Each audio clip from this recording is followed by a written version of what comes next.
Princess Diana's niece has finally spoken, and what she said has left the royal family reeling.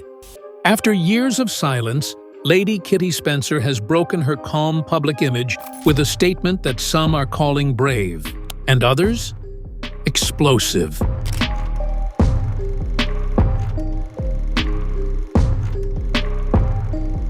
Why now?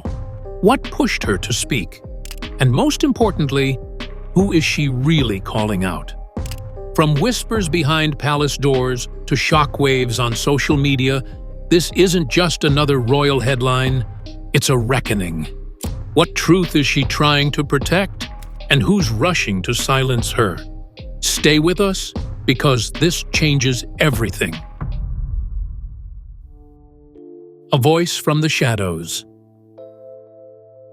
For years, Lady Kitty Spencer stood in silence. Beautiful, poised and photogenic, but silent. She graced runways, sparkled on red carpets, and smiled quietly beside royal relatives. But she never spoke. Not about the monarchy, not about Diana, not about what really lived behind the Spencer name. Until now. The world was blindsided when a private interview surfaced, and in it, Princess Diana's niece finally broke her silence. Her tone was calm, her words clear, but their impact? Explosive. "I've kept quiet for too long," she said, but that ends here. It wasn't just a headline, it was a line in the sand. Kitty, the daughter of Diana's brother Charles Spencer, has always had a complicated closeness to royalty. Not technically a working royal, but forever tied to the bloodline that changed the monarchy. And while Diana's legacy was polished into a symbol of compassion and tragedy, Kitty saw the fractures firsthand. The timing of her statement felt deliberate, with Charles now king, with Camilla crowned queen, with history, according to some, quietly being rewritten. Kitty didn't come to stir scandal, but she did come to set the record straight. And once her voice echoed out of the shadows, there was no turning back. Because what she said next would make it clear, this wasn't just personal, it was political. Raised in royal ruins. To understand Kitty's words, we have to go back to the years when royalty wasn't about glamour, but grief. She was born into the aftermath. A little girl raised in the looming silence that followed Princess Diana's death. The world cried. The palace fell silent. And Kitty? She watched. Her father, Charles Spencer, stood at Diana's funeral and delivered a speech that shook the monarchy. He didn't mince words. He blamed the media. He blamed the royal machine. He vowed to protect Diana's sons and his own daughters from the very world that took her. Kitty grew up far from the gold and protocol of Buckingham Palace. Her early years were spent in South Africa, oceans away from royal scrutiny. But she was never disconnected. Diana's name was always there, on magazine covers, in dinner conversations, in hushed tones behind closed doors. She was shielded, yes, but not oblivious. And as she grew older, moved to London and stepped into the public eye, the same eye that once devoured Diana, the pressure returned. Except this time, Kitty wasn't the prey. She was the observer, the outsider with insider blood. And when the palace began embracing Camilla as queen, Kitty, the niece of the woman Camilla replaced, began to feel the cracks widening. That's when the silence started to hurt. A lifetime of silence. For years, Lady Kitty Spencer was a masterclass in royal diplomacy. She said all the right things, and more importantly, avoided all the wrong ones. When the world asked about Princess Diana, Kitty answered with grace, with light. She praised Diana's fashion, her kindness, her legacy. but never her pain, never the betrayal, never the institution that watched her fall. Because from a very young age, Kitty had been given one message: keep it polite, keep it light, keep it royal. It wasn't just advice, it was survival. Her father, Charles Spencer, had challenged the palace once before. His fiery speech at Diana's funeral became the stuff of legend, but it also made him a target. Kitty, still just a child at the time, learned to navigate the firm from the outside. Close enough to matter, but distant enough to avoid the blast radius. She was included in the weddings, the photo ops, the Christmas cards. She stood beside cousins and kings, but she never stepped out of line. She learned the choreography, a tight smile, a thoughtful nod, and above all, silence. She wasn't just being polite, said one friend. She was protecting herself, and, honestly, protecting Diana. Because Diana's story wasn't just personal, it was political. And in a family where image is everything, remembering the truth can be dangerous. But something shifted. Maybe it was age, maybe it was time, or maybe it was watching the world start to rewrite Diana, painting her as soft, tragic, almost saintly, forgetting the fire, the fight, the real woman beneath the crown. She felt like they were turning Diana into a fairy tale, one source explained. Not the warrior, not the mother who bled. Kitty watched as the same institution that once cast Diana out now wrapped her memory in gold leaf and tributes. She sat through events where her aunt's name was mentioned, briefly, beautifully, but carefully, always controlled, always clean. And eventually, that silence, once a shield, became a cage. She was tired of pretending everything was fine, the insider said. She was tired of the revision. Her recent remarks didn't scream, they didn't accuse, but they didn't blink either. They were quiet, clear, and direct. And for someone so trained in elegance, that was rebellion. Because in royal circles, truth spoken gently can still feel like thunder. She was grace under pressure, said a palace aide, but you could tell it was personal. Because this wasn't just a niece defending her aunt. It was a woman defending a memory that had been polished, but not protected. And with just a few carefully chosen words, Kitty Spencer broke the silence that had lasted her entire adult life. A silence that had, until now, allowed the palace to shape Diana's memory unchallenged. But no more. Not with Kitty watching. Not with the world listening. The breaking point. No one knows the exact moment Kitty Spencer decided she'd had enough. But insiders point to one event. A royal engagement, a major one, where her absence was impossible to ignore. Kitty had attended William's wedding, appeared at Charles's 70th, been photographed with the Queen.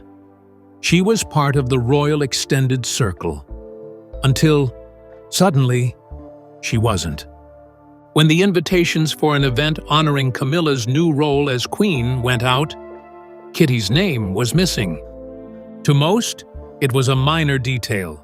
But to those who knew the history, it was symbolic. And to Kitty, reportedly, it was loud. She felt it was deliberate, said one source, a quiet message that she didn't belong. Her response came days later. I know exactly who's welcome and who's been erased. She didn't mention Camilla by name. She didn't have to. The message was clear, and it wasn't just about a party. It was about legacy, about who gets remembered and who gets rewritten. Kitty's words landed like a cold wind through the golden halls of the firm. And what came next only made the temperature drop. The Diana Divide. Kitty Spencer's most powerful moment didn't come with fanfare. It didn't come with a scandalous tell-all or a dramatic television interview. It came with a sentence, spoken softly, but landing like thunder. "My aunt stood for empathy, for truth, for light," she said. Some of that has been rewritten. That one line sliced through the heart of the royal narrative. And just like that, the internet split in two. Royal traditionalists clutched their pearls.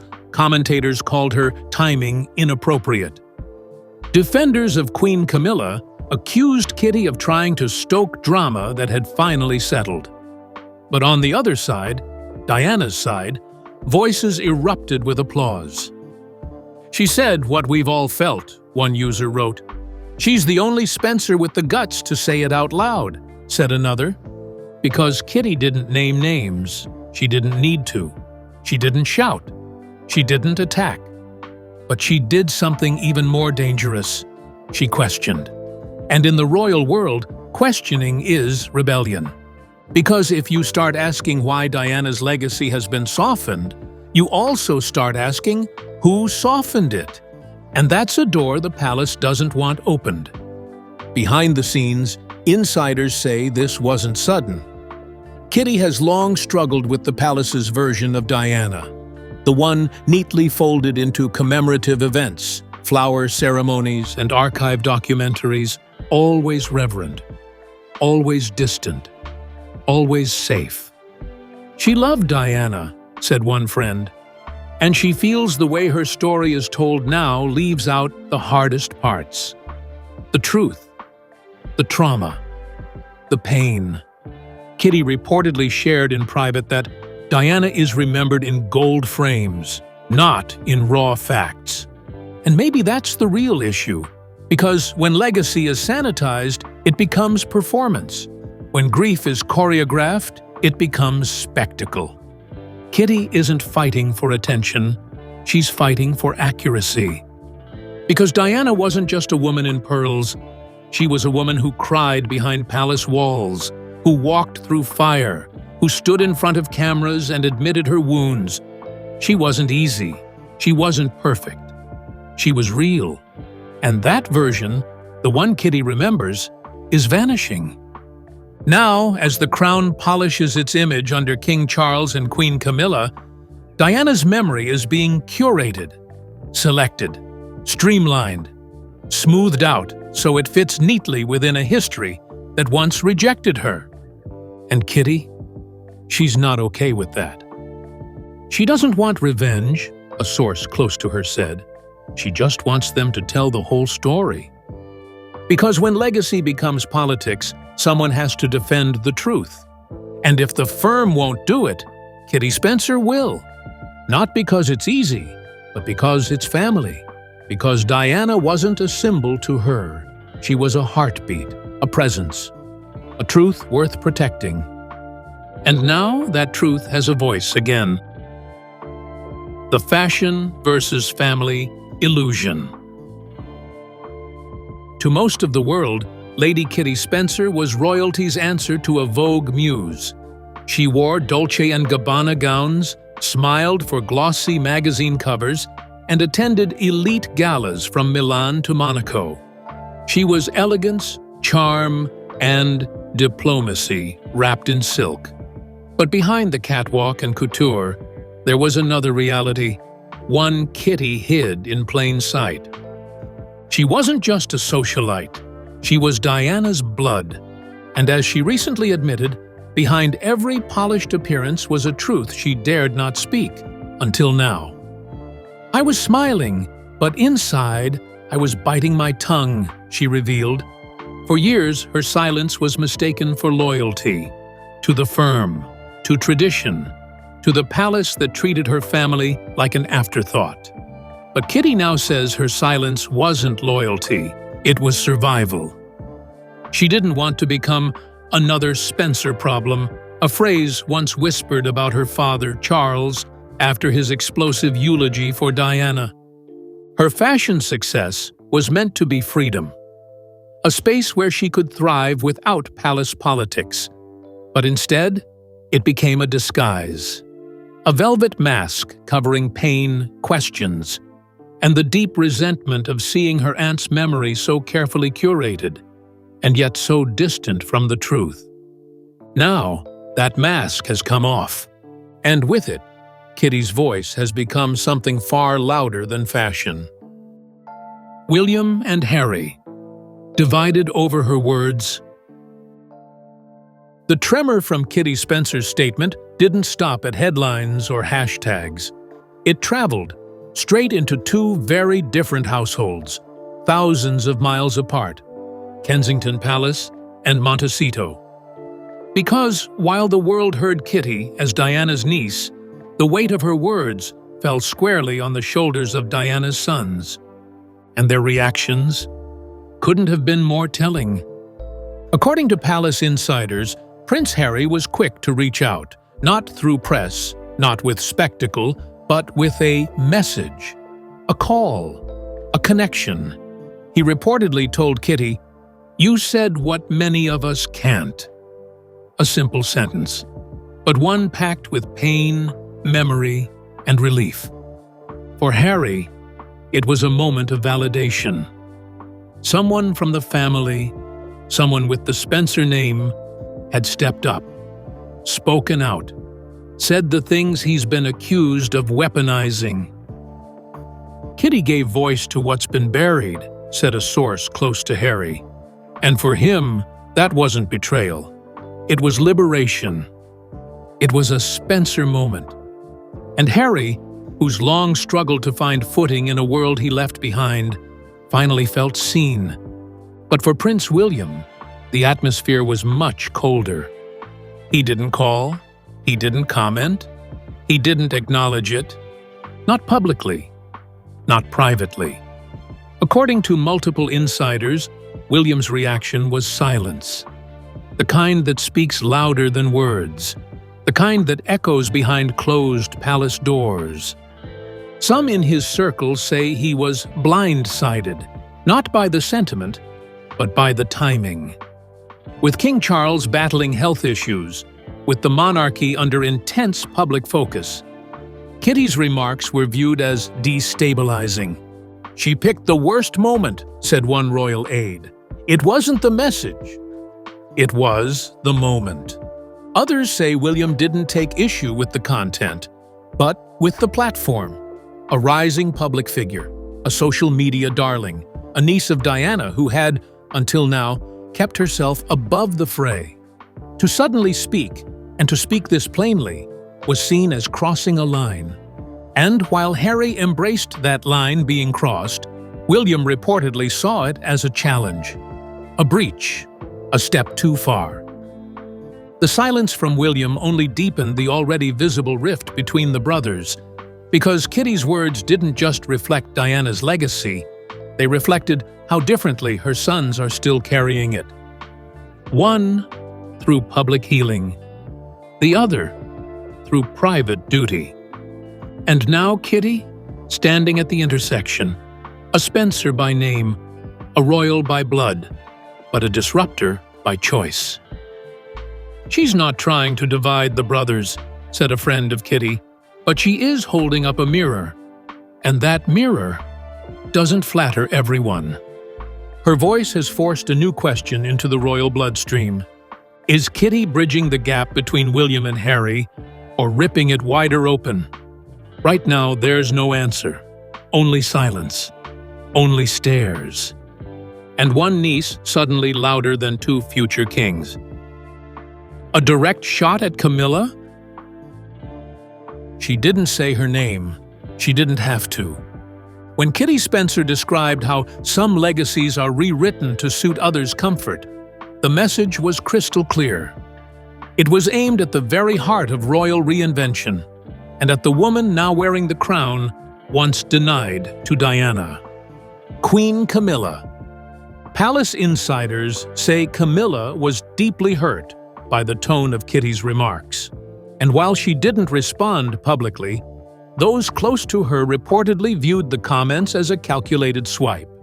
After all, Kitty had never spoken out until Camilla was officially crowned. This wasn't just emotional, it was symbolic. Kitty didn't attack.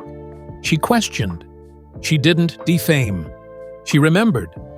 But in royal circles, even remembering the wrong parts of history can be a dangerous act, especially when that history includes betrayal, scandal, and a love triangle that reshaped the monarchy. For decades, Camilla has worked to rebuild her image, from reviled mistress to respected queen. But all it took was one quiet statement from Diana's niece to remind the public, not everyone has forgotten. And Kitty? She may have just drawn the first line in a new battle over legacy. The Spencer family splits. While the press focused on the royal fallout, another storm was brewing much closer to home, inside the Spencer family itself. Charles Spencer, Diana's brother and Kitty's father, remained eerily quiet. The man once celebrated for his fearless eulogy at Diana's funeral said nothing as his daughter became the new face of royal critique. Was he proud? Was he protective? Or was he simply tired of the fight? Meanwhile, Kitty's siblings were reportedly divided. Some supported her fully, calling her brave and the only one telling the truth. They viewed her words as long overdue, a reckoning. But others, sources say, were uncomfortable. They feared she had reopened wounds best left alone, that her boldness could backfire. For the Spencers, legacy has always been personal, but it's also been painful. And now, for the first time since Diana's passing, a new Spencer has stepped forward, not as a victim, but as a voice. And that's causing ripples in every direction. What's clear is this: Kitty's not just speaking for herself. She's speaking for a family still grappling with how one woman's life and death changed them all. And not everyone is ready for that conversation. Public reaction, applause, and outrage. The moment Kitty's words hit the public sphere, the internet lit up. Within hours, Kitty Spencer was trending, not for a runway, not for a wedding, but for a raw, defiant truth. Supporters of Diana hailed her as a voice for the voiceless, calling her brave for speaking when so many stayed silent. She said what we've all felt, one commenter posted, that Diana was erased and no one cared. But not everyone applauded. Royal loyalists were quick to accuse Kitty of exploiting her family's name. Some said she was seeking attention. Others claimed her comments were disrespectful, especially now with Charles as king and Camilla as queen. Why now? They asked. Why bring up old wounds? But maybe that was the point. Maybe Kitty chose now because the rewriting is nearly complete. Because history is being neatly tied with ribbons. And maybe, just maybe, she knew that if she waited any longer, Diana's truth would vanish into ceremony and silence. And that silence would be the real betrayal? Because in the eyes of many, Kitty didn't stir trouble. She stirred memory. The firm's silent fury. There was no royal statement, no press release, no sources close to the palace, spinning a carefully crafted denial. But make no mistake, the silence was not calm. It was fury. Inside the palace walls, Kitty Spencer's sudden candor set off alarms. Not because she revealed a scandal, but because she broke the unspoken rule. You don't criticize the crown, even gently, if you share the bloodline, and certainly not in public. Aides were said to be scrambling within hours of her quotes being published. Conversations turned to damage control, not about Kitty's words, but about what her words represented. She didn't just break rank, one insider allegedly said. She broke tradition. Kitty's name was quietly removed from upcoming royal engagements. Her invitation to a future event celebrating Camilla's charitable work? Gone. Her status as a royal adjacent ally? Erased.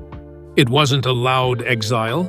It was a cold, calculated freeze-out, the kind the firm specializes in. "She's made her choice," a senior royal source reportedly noted, "and she won't be embraced again." It wasn't the first time a Spencer faced royal wrath. Her father, Charles, endured it after his Diana funeral speech. And now, decades later, it seems the same institution still responds to truth with quiet punishment. But this time, Kitty wasn't alone. She had a global audience behind her, and they weren't backing down. What Kitty wants now. It would be easy to assume Kitty Spencer's comments were driven by emotion, by exclusion, or maybe by timing. But listen closely to her own words and you'll hear something deeper. "I want honesty," she said. "I want to protect her memory. That's it. Not vengeance, not rebellion, just remembrance.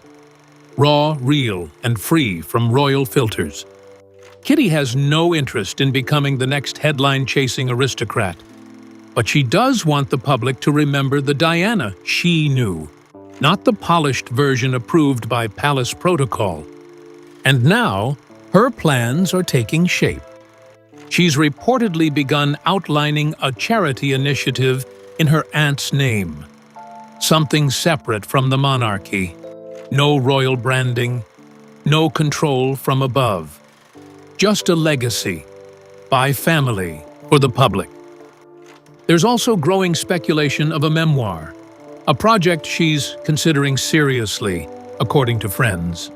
A deeply personal story, not just about Diana, but about what it means to be close to power and still feel powerless. "I have stories no one's heard," she quietly admitted in a recent private event. Not to expose, but to explain. And with those words, it's clear. Kitty isn't finished. She's just getting started. Because for her, speaking out wasn't an act of rebellion. It was an act of inheritance. The legacy she's trying to save. In the end, this was never really about Kitty, or Camilla, or even the press coverage. This was, and always has been, about Diana. About the legacy of a woman who dared to be different, who chose empathy over tradition, and who suffered dearly for it. And about how that legacy has been softened, curated, and, in some corners, quietly rewritten. Kitty Spencer's words weren't meant to stir chaos. They were meant to remind, to reach back through the years and say, don't forget who she really was. Not just the princess in pearls, but the mother, the fighter, the woman who walked through landmines and hugged children with AIDS when the world still turned away. She belongs to us too, Kitty seemed to say, not just to the monarchy, but to history, to the people, to the family she left behind. And now, thanks to Kitty's courage, the conversation around Diana's legacy is louder than it's been in years. Because the story of Diana isn't finished. It lives in every memory, in every tribute, and now, in the voice of a niece who chose remembrance over silence. If the palace thought Diana's chapter had closed, Kitty Spencer just proved otherwise. She didn't just break her silence. She reopened history, and the world is listening. Kitty Spencer didn't just speak. She made history stir. Whether you support her or not, her words have reignited a story the Crown thought was buried. What do you believe? Let us know in the comments. And if this episode shook you, like, subscribe, and join us for the next royal twist.